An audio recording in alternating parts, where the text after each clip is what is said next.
Hello folks, welcome back to Might and Magic 5, the Darkside of Xeen. We're going to start exploring the Temple of Bark.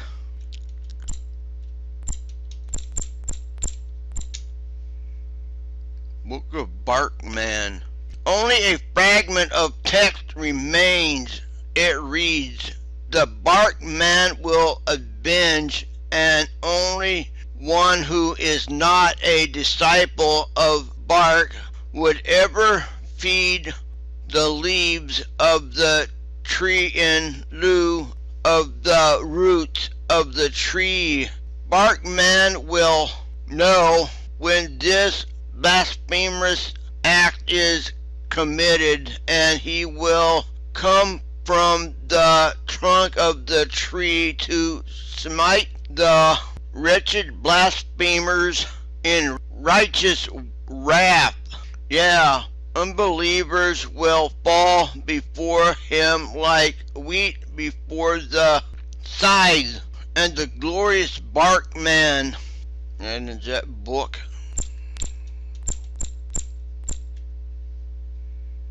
History of Bark. Ages passed before the time when men walked the earth. There was bark.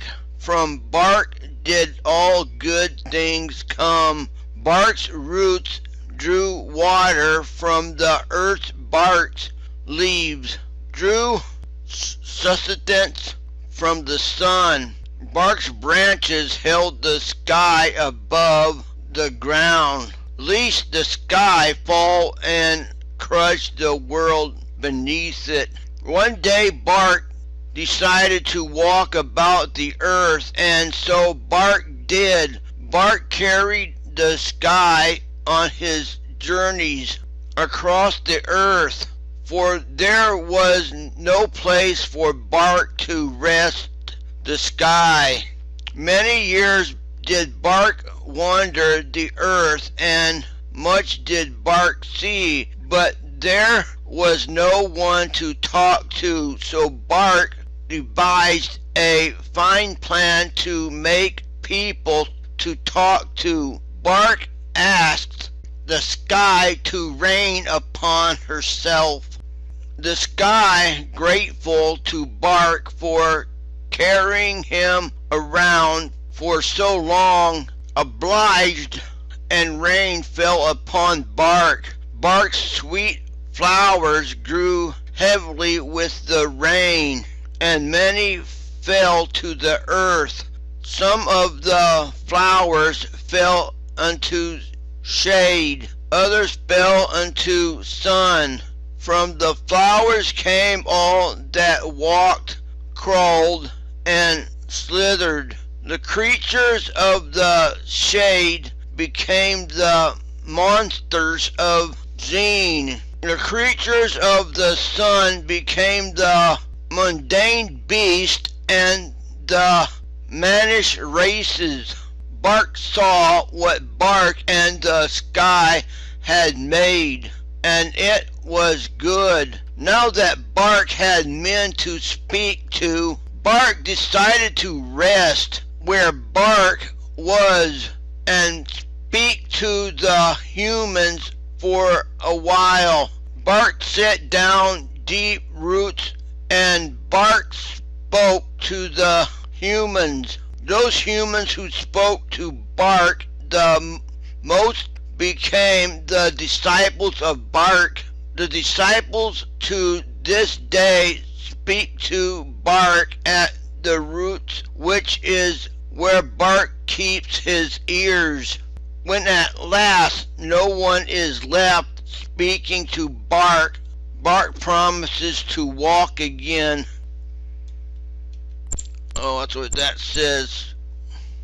I guess Bark is supposed to be the god of Xeen, I guess, so to speak. Created everything.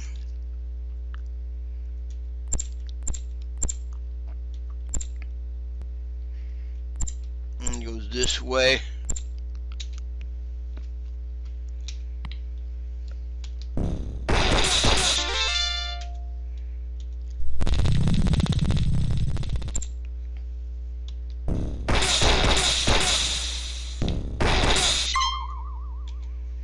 right.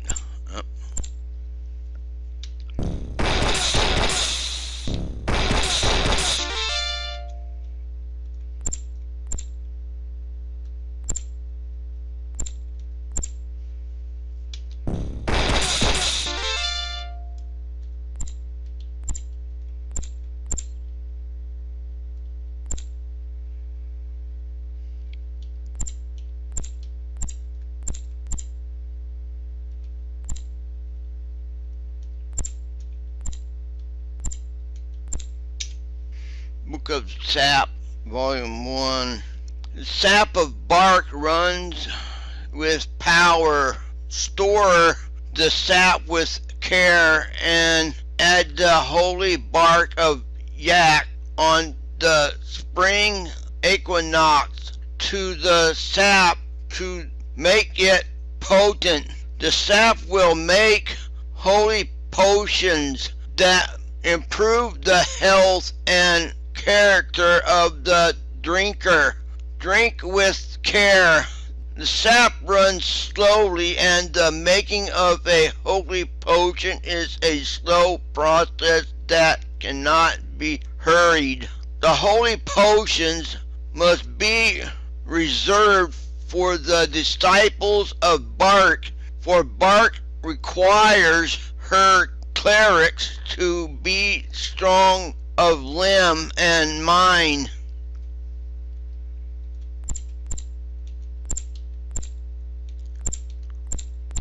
Okay, so we're not going down there yet. Ouch.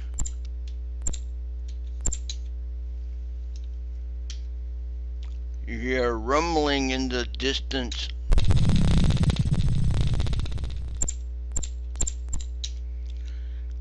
Book of Sap, Volume 2. Only a fragment of the original text remains. Sap, drawn from bark at different times of the year, will make different kinds of holy potions. Red potions can be made only at the height of summer, for red is the potion of physical might. Okay, so red is might or strength, and bark is mightiest during the summer. Green potions can only be created during the coldest days of winter, for green potions are potions of endurance, and while bark endures the winter, bark's sap runs with the power of her endurance. Yellow potions must be made during... Oh, that's it. It disappears.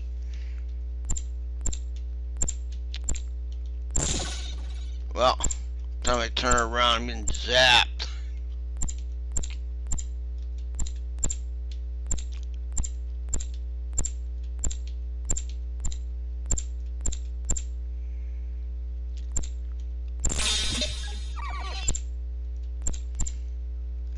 There's a blue and red.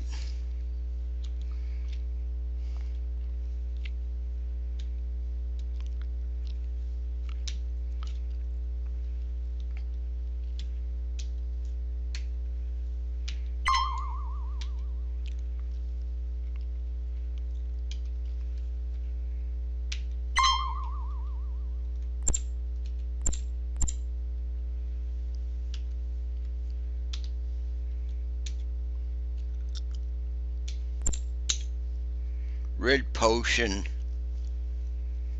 Might.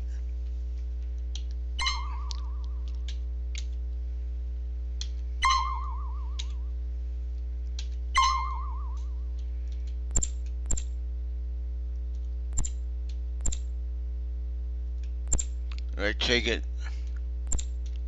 Nope.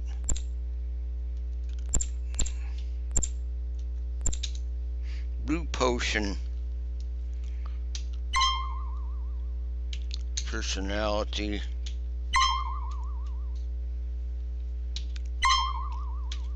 Personality helps clerics get more spell points.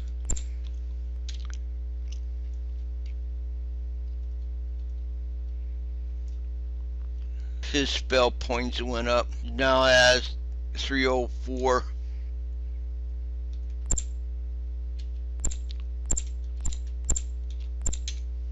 Bark membership. I guess membership. High Priest John Von Callahan. I guess Debbie's his wife.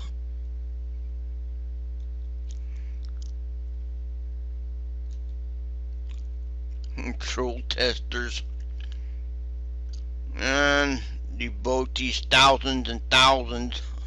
All the Might and Magic fans, I guess. Ledger. This is a purchased items, I guess. And how much they cost.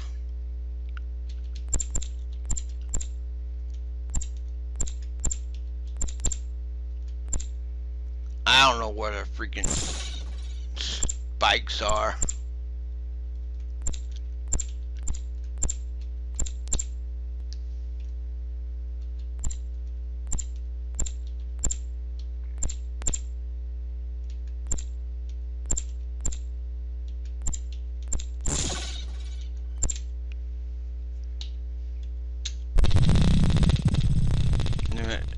I already do that. Oh, I already read that.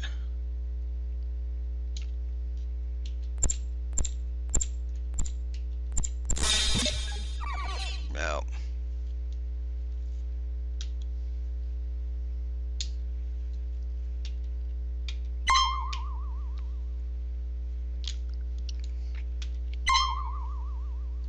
I broke their armor, didn't it?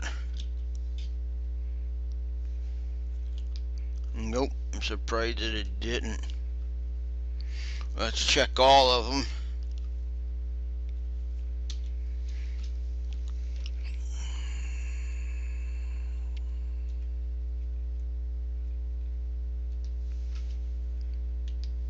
Yep, broke theirs, or maybe it was already broke. Yep, it did.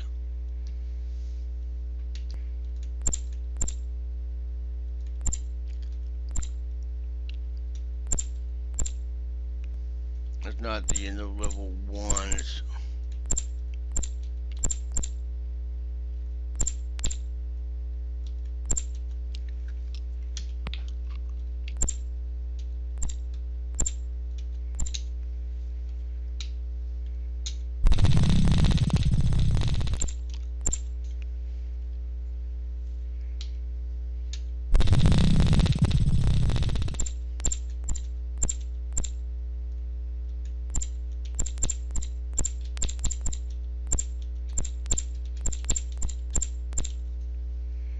morning ceremonies. Take ye that the bark of the tree and sprinkle it with ash. The ash symbolizes the yak, the bark, the moo. March ye the congregation in a circle about the tree, directing the half of them to chant yak and the other half moo. After 3 circuits of the tree, command the worshippers to sit where they are and clasp hands, all the while continuing the holy yak and moo chant. Slowly and evenly increase the tempo and volume till every throat is shrieking yak and moo. Yak and moo. Maintain the crescendo as long as the voices of the worshippers can hold it. Then, with a sudden motion, plant the holy bark of the tree with the ash sprinkled upon it into the ground next to all the other holy bark implantations. The implantation is the signal for the entire congregation to go silent. The morning ceremonies are complete. Break for breakfast, then repeat before lunch. Well, folks, I'm going to end the video right here. In the next video, we'll continue exploring the Temple of Bark. So until then, this is Gamer Lon signing out, saying thanks for watching and take care, folks. Bye.